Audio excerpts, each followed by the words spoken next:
Assalamualaikum warahmatullahi wabarakatuh. Halo semuanya, jumpa lagi dengan saya Chow Sing Sing, kurator dari Podcast Horror Night Story. Halo, apa kabar semuanya? Semoga kalian semua sehat-sehat ya. Dan seperti biasanya pada malam hari ini, saya kembali dan akan menghadirkan sebuah kisah mistis untuk kalian semua. Dan kisah mistis kali ini saya datangkan dari tweet Twitternya Mas Agil Saputra, tentang seorang wanita yang kena teluh atau ilmu hitam ya, saat dirinya sedang mengandung. Seperti apa kisahnya? Mari kita simak. Sekar Semboja. Dalam bahasa Jawa, sekar berarti bunga dan semboja berarti Kamboja. Begitu kira-kira sebutan atau nama yang pas untuk perempuan cantik ini. Sesuai apa yang terlihat di samping makamnya beberapa waktu yang lalu, yaitu pohon Kamboja yang lebat berbunga. Di suatu desa yang terletak di pinggiran kota yang berada di dataran tinggi Jawa Tengah tahun 1968 sampai 70-an. Disitulah Sekar tinggal dan bekerja. Dia adalah anak pertama dari dua bersaudara. Adiknya sebut saja Demung, sekaligus narasumber dari cerita ini. Masih di sekitaran tahun 68 sampai 70-an. Sekar yang menginjak umur 17 tahun harus bekerja menggantikan ayahnya karena kesehatan beliau yang mulai menurun karena penyakit yang diteritanya. Ia bekerja di lumbung rempah dan palawija milik Juragan Gendro. Letaknya masih satu desa dengan tempat tinggal Sekar. Dia bekerja sebagai kuli timbang. Itu mungkin bahasa kasarnya. Kalau pekerjaannya sih di bagian keuangan dan quality check. Sekar memang hanya lulusan SD, tapi bisa dibilang dia cukup cakap di pekerjaan ini. Singkat cerita, berbulan berlalu. Nampaknya Juragan Gendro, sang pemilik lumbung, sangat suka dengan pekerjaan Sekar. Ia kerap dipuji, "Aduh, wis ayu, pinter maneh." Begitu kata pujian yang sering dikatakan Juragan Gendro kepada Sekar di depan para teman sejawatnya. Bahkan Sekar juga sering diberi bonus tambahan oleh Juragan Gendro dengan alasan-alasan yang sebenarnya sulit dipahami. Tapi di balik semua itu ternyata Juragan Gendro, pria 50 tahun yang sudah beristri dan dua anak itu, mempunyai hasrat yang lain kepada Sekar. Memang bisa dikatakan, pria mana yang tidak tertarik dengan Sekar? Gadis yang manis, berkulit putih sawo matang. Sebenarnya waktu itu Sekar sudah merasa. Ia juga sempat bercerita kepada Demung adiknya kalau juragannya itu sering genit kepadanya. Ya, tentu saja hal itu membuatnya tidak nyaman. Awalnya ia mengira Juragan Gendro hanya sebatas menggoda saja. Sampai akhirnya di suatu hari, sore itu di gudang sudah sepi. Nampaknya semua pekerja sudah pulang, kecuali Sekar dan Juragan Gendro. Di antara karung-karung jahe yang berjejer, Sekar nampak tengah membereskan meja tempat ia bekerja. Sesekali badannya membungkuk untuk memungut jahe yang berceceran di lantai. Juragan Gendro nampak duduk di alat timbang. Di sini sebenarnya Sekar tahu kalau sedari tadi juragannya itu terus mengamati gerakannya. Sampai akhirnya tanpa sengaja pandangan matanya saling bertemu. Seketika Sekar mencoba berpaling seraya berpura-pura menata-nata mejanya. Di sini firasatnya mulai tak baik ketika ekor matanya melihat juragan Genro yang berjalan mendekatinya. Dan benar saja, perlahan-lahan juragan Genro memegang kedua pundak Sekar, mendekatkan mulutnya ke telinga Sekar dan berkata, "Cah Ayu." Sekar sangat ketakutan mencoba melepaskan tangan itu dari pundaknya.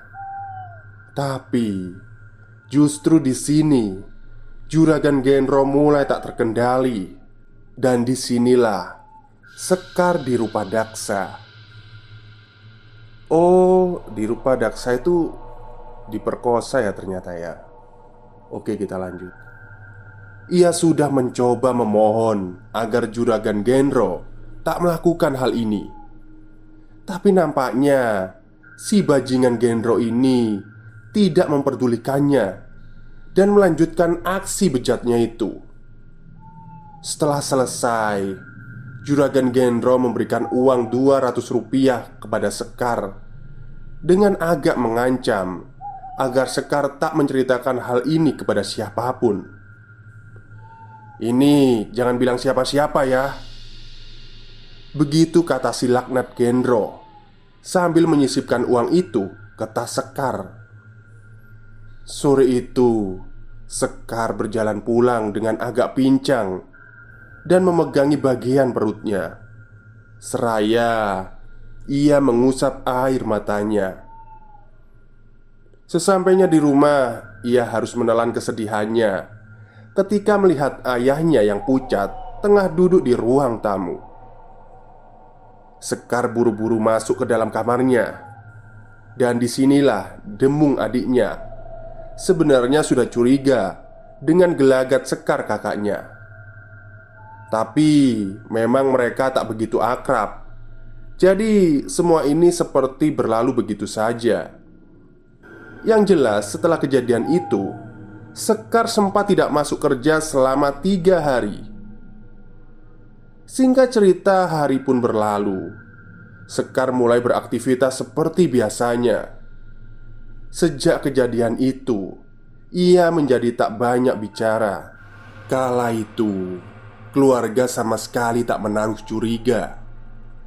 Untuk beberapa waktu, Sekar berhasil menelan kepahitan itu seorang diri. Akan tetapi, di balik semua itu ternyata si bejat Genro tak berhenti.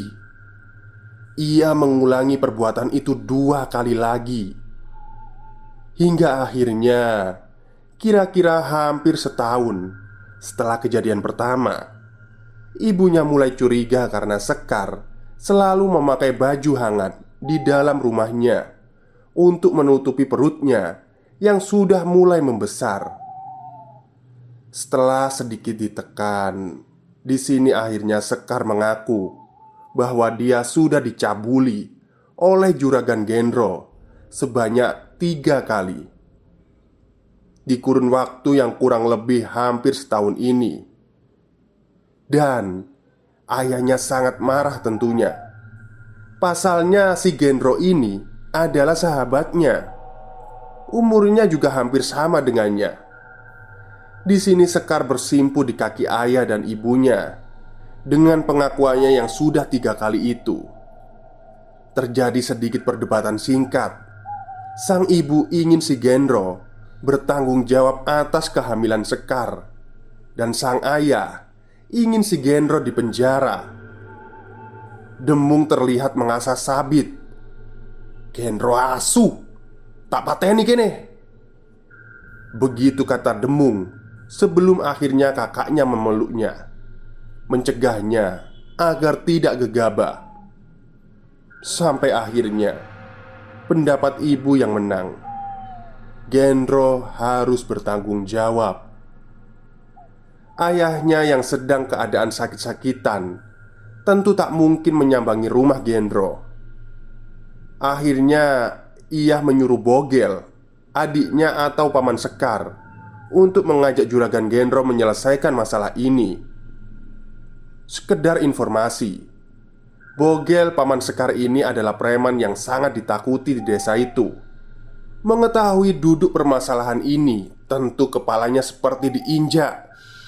Beraninya mencabuli keponakan saya, batinnya mungkin begitu. Tapi semua terlanjur. Sang paman sudah terlanjur diberitahu Ibu Sekar dan sempat berpesan kepada Bogel untuk tidak berbuat macam-macam. "Gak bisa, Mbak. Manusia babi itu harus saya hajar dulu sebelum didudukan di sini," kata Bogel kepada kakak iparnya sembari berjalan keluar untuk menyambangi rumah Juragan Gendro. Ibu Sekar yang khawatir langsung menyuruh Demung untuk membuntuti pamannya itu. Meski ini sudah keterlaluan, tapi tak bisa dipungkiri Gendro ini orang yang cukup berpengaruh di daerahnya. Singkat cerita, benar saja, sesampainya di rumah Juragan Gendro, sang paman langsung merangsek masuk ke dalam rumah. Demung yang menunggu di depan rumah sempat mendengar jeritan yang mungkin dari istri dan anak Juragan Gendro. Terlihat waktu itu Gendro pasrah, dipiting lehernya sembari dibawa keluar oleh sang paman. Menurut kesaksian Demung, sepanjang jalan sampai rumah Sekar, tiada henti Bogel sang paman melayangkan bogemnya ke arah muka Juragan Gendro. "Jangan mentang-mentang kamu orang besar ya. Saya nggak peduli kalau urusan sama keluarga, kamu tetap saya makan." Begitu kata sang paman di sela-sela bogem mentahnya. Banyak warga yang keluar dari rumahnya mendengar keributan itu, tapi tak ada satupun yang berani melerai ketika mereka tahu Bogel sedang mengamuk. Singkat cerita, sampailah Gendro di rumah Sekar.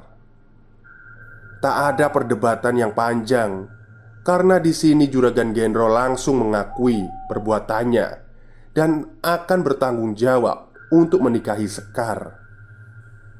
Dan beberapa saat kemudian, datanglah istri Gendro bersama Pak Jayus, seorang kami tuo atau kepala dusun di desa itu. Sebetulnya dia adalah kakak ipar Gendro. Istri Gendro yang belum tahu duduk permasalahannya ketika itu langsung mencak-mencak, berbicara tinggi. Dia berdalih akan menuntut penganiayaan ini. Begitu juga Pak Jayus yang kelihatan marah. Di sini paman kembali emosi dan menceritakan permasalahannya dengan gaya jalanan dan ditutup dengan kata-kata, "Hei kalian semua, kalau kalian semua masih ngeyel, saya robek mulut kalian," kata paman Bogel kepada Pak Jayus dan istri Gendro. Sejenak suasananya hening. Istri Gendro yang mendengar penjelasan itu kemudian histeris dan menjambak rambut suaminya. Sembari menangis, ia memaki-maki suaminya. Sebagai seorang istri, tentu dia kecewa dengan kelakuan bejatnya. Singkat cerita, terjadi mufakat. Juragan Gendro pun menikahi Sekar di usia kehamilannya yang sudah menginjak 4 bulan. Waktu pun berlalu. Mau tak mau aib ini telah menyebar ke seluruh desa. Banyak warga yang bersimpati dengan Sekar. Namun, tak sedikit pula yang justru menganggap Sekar adalah perempuan yang gatal. Diduga kuat kabar miring ini sengaja dibuat oleh istri Juragan Gendro. Tapi syukurlah, Sekar yang mendengar itu sama sekali tak bergeming dan mencoba menciptakan kebahagiaannya sendiri dengan fokus kepada bayi yang dikandungnya. Singkat cerita, waktu pun berlalu. Setelah dinikahi, Sekar tetap tinggal bersama orang tuanya. Ia tidak mau tinggal bersama Gendro. Dan sesekali Gendro kerap berkunjung ke rumah Sekar untuk memberikan sesuatu seperti makanan dan obat-obatan. Meski tentu saja suasananya sangat canggung. Dan singkat cerita, sekitar 2 bulan setelah Sekar dinikahi, tibalah di suatu hari yang menjadi awal berubahnya pribadi Sekar untuk selamanya. Dembung adiknya lah yang pertama melihat. Malam itu sekitar mungkin jam 12 malam. Dembung yang belum tidur mendengar sedikit kegaduhan dari dalam kamar kakaknya yang kebetulan bersebelahan dengan kamarnya. Awalnya Dembung tidak mempedulikan. Mungkin tikus, batinnya. Tapi tak lama kemudian muncul suara desisan. Sebenarnya suaranya tak begitu keras, namun karena malam itu sangat sepi, desisan itu jadi terdengar begitu jelas dan memecah keheningan. Dembung mulai mendekatkan telinganya untuk mencermati suara itu. Setelah ia benar-benar yakin itu dari kamar kakaknya, Dembung memutuskan untuk keluar dan memeriksanya. Awalnya Dembung hanya mendekatkan telinganya saja ke pintu kamar kakaknya. Dan suara desisan itu masih ada dan memang berasal dari dalam kamar. Dembung sempat ragu untuk membuka pintu kamar kakaknya. Sampai akhirnya ia mendengar suara tertawa cekikikan dari kamar itu. Dembung yang penasaran sontak membuka pintu kamar kakaknya dengan perlahan. Dan di sini Dembung melihat Sekar kakaknya tengah duduk ongkang kaki di atas lemari, sembari tertawa seraya mengelus-ngelus perutnya. Perasaan Dembung waktu itu sulit untuk digambarkan ketika Dembung melihat hal itu. Antara kaget, aneh, kasihan, dan takut itu bercampur menjadi satu. Ia hanya bisa tertegun bingung melihat kakaknya. Sampai akhirnya sang kakak menoleh ke arahnya. Sorot matanya tajam dan dia berteriak. Sampai sang ibu terbangun dan ikut pula menghampiri. Melihat itu ibunya mencoba berbicara dengan lembut, menyuruh Sekar untuk segera turun. Tapi Sekar nampak tidak peduli. Ia masih saja mendesis dan tertawa aneh di atas lemari. Ibunya tak henti menyuruhnya turun. Begitu juga dengan Dembung. Sampai akhirnya Sekar menoleh ke arah mereka berdua dan meludah mengenai wajah ibunya seraya berkata, "Siapa kamu nyuruh-nyuruh aku?" kata Sekar dengan nada meninggi. Dan disusul dengan tawa cekikikan. Sampai tak selang lama Sekar melompat dan berjalan menuju ranjangnya. Ia pun tidur merebahkan tubuhnya dan tertidur begitu saja. Sungguh sangat janggal. Apalagi lemari kayu jati itu tingginya 3,5 meter. Rasanya tak mungkin ia bisa naik ke atasnya, meski dengan bantuan kursi sekalipun. Apalagi posisinya saat itu tengah hamil kurang lebih 6 bulan. Hari pun berganti, kejadian malam itu berlalu begitu saja. Namun sejak saat itu Sekar sudah berubah. Ia menjadi sering mengamuk dan tak terkendali. Ia tak mau makan masakan rumah.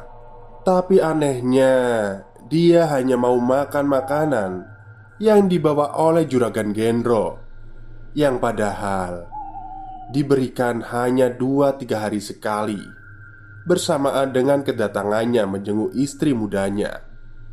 Lantas, apa yang Sekar makan bila tak ada makanan dari Juragan Gendro?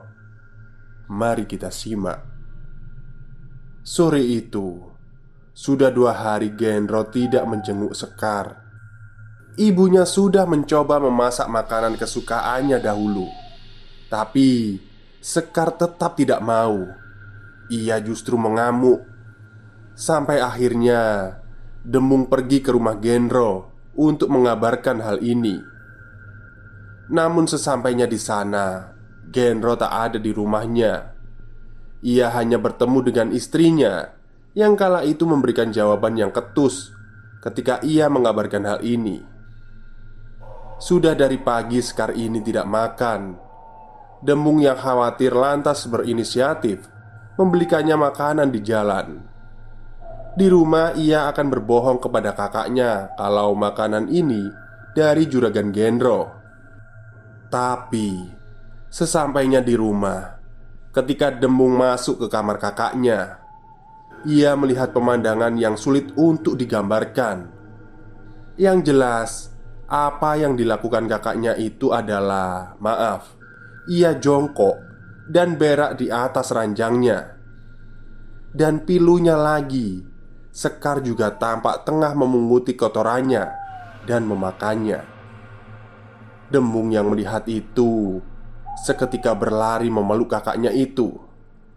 "Sampai niku kenapa to, Mbak? Kok dadi koyok ngene?" kata Demung sambil menangis di peluknya kakaknya. Tak ada ekspresi apapun dari Sekar. Ia masih saja menatap kosong sembari terus mencoba memunguti kotorannya dan memakannya. Demung memanggil-manggil ibunya yang sedari tadi mengurus kambing di belakang rumah. Ayah Sekar juga kebetulan sedang berobat bersama sang paman. Jadi, keadaan rumah kala itu cukup lenggang. Tak selang beberapa lama sang ibu menghampiri.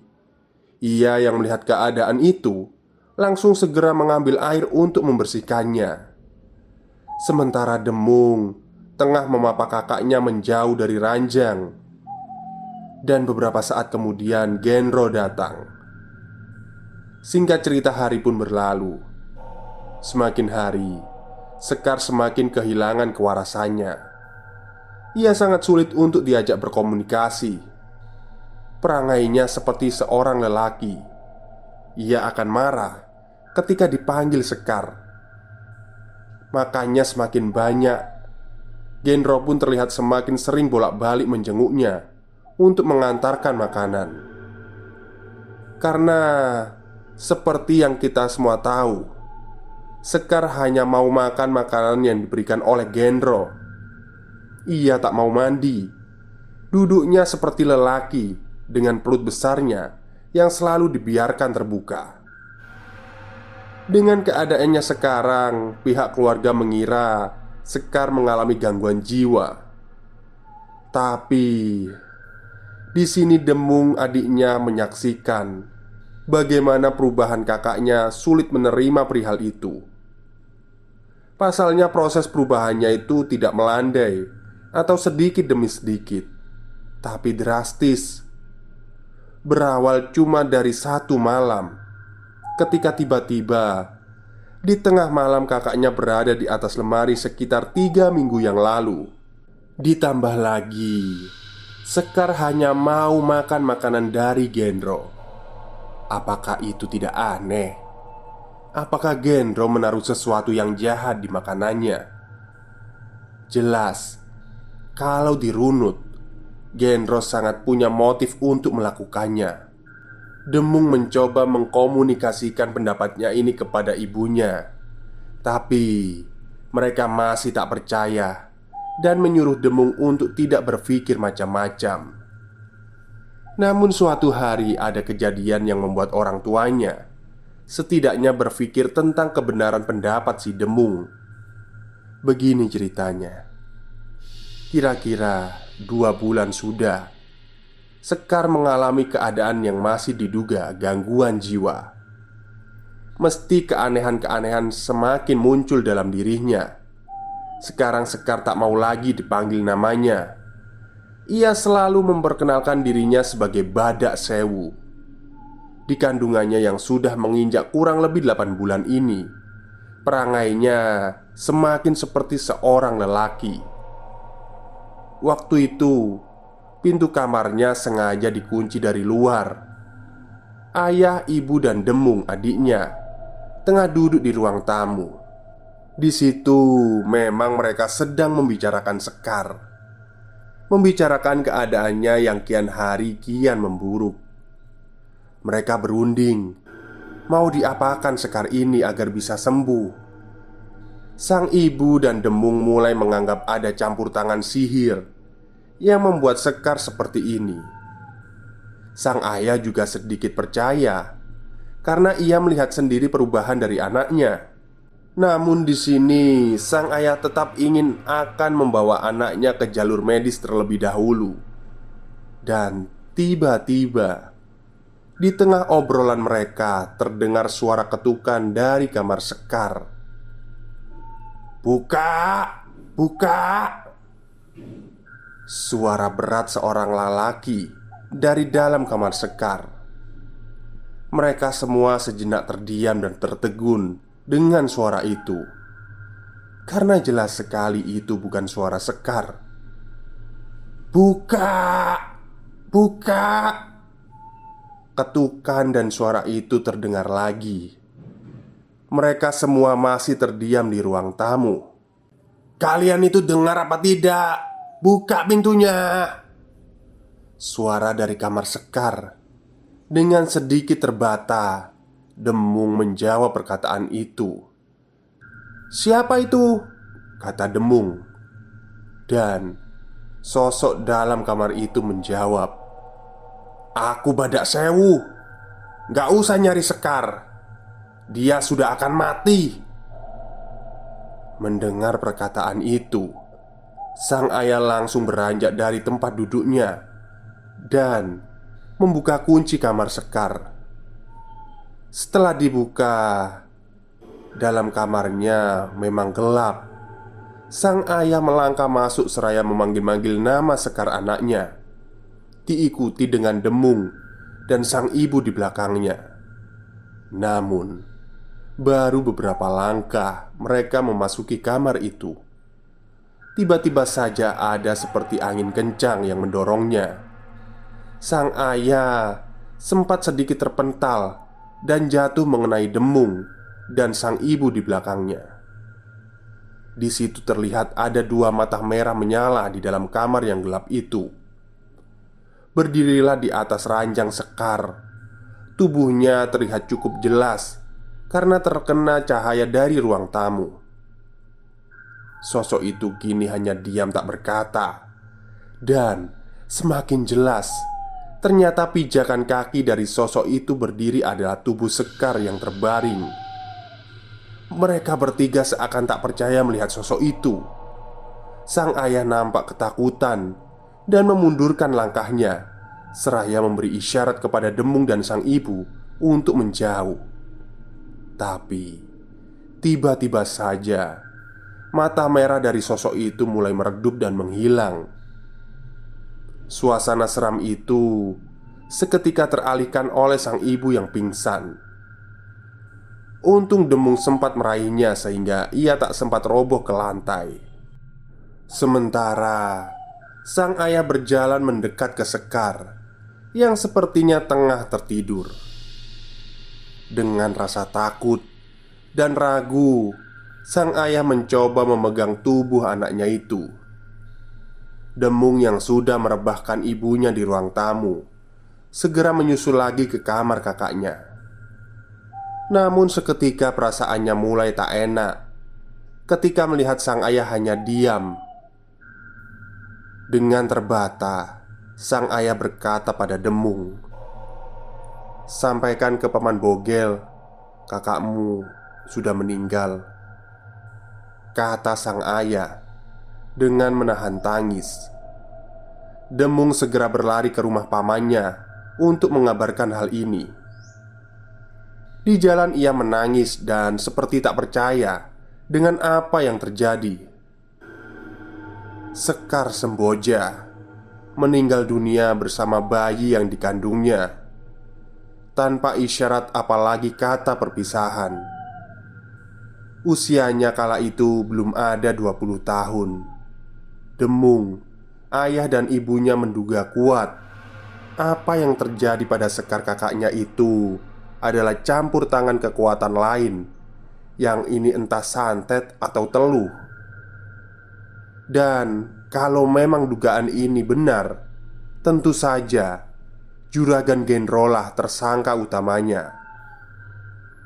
Ada sedikit kejadian pasca Sekar dimakamkan yang berujung percobaan dibakarnya lumbung Palawija Juragan Gendro oleh Paman Bogel yang murka. Untung saja sempat ketahuan. Jadi, kebakaran itu hanya membakar mungkin seperempat bagian lumbung saja. Untuk perihal Juragan Gendro, ia jelas tetap tak mengakui perbuatan itu.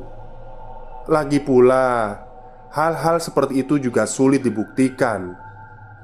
Memang tak ada yang menuduh secara verbal, tapi Gendro selalu mengatakan dengan khalayak kalau dia sangat mencintai dan kehilangan Sekar.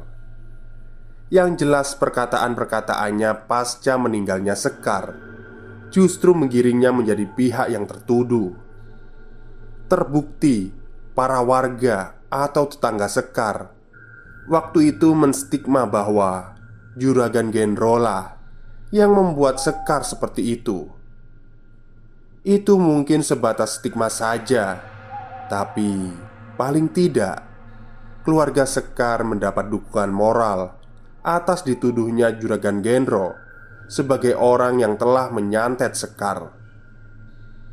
Apakah Sekar benar-benar diguna-guna oleh Juragan Gendro atau memang hanya gangguan medis? Semua saya serahkan kepada para pembaca.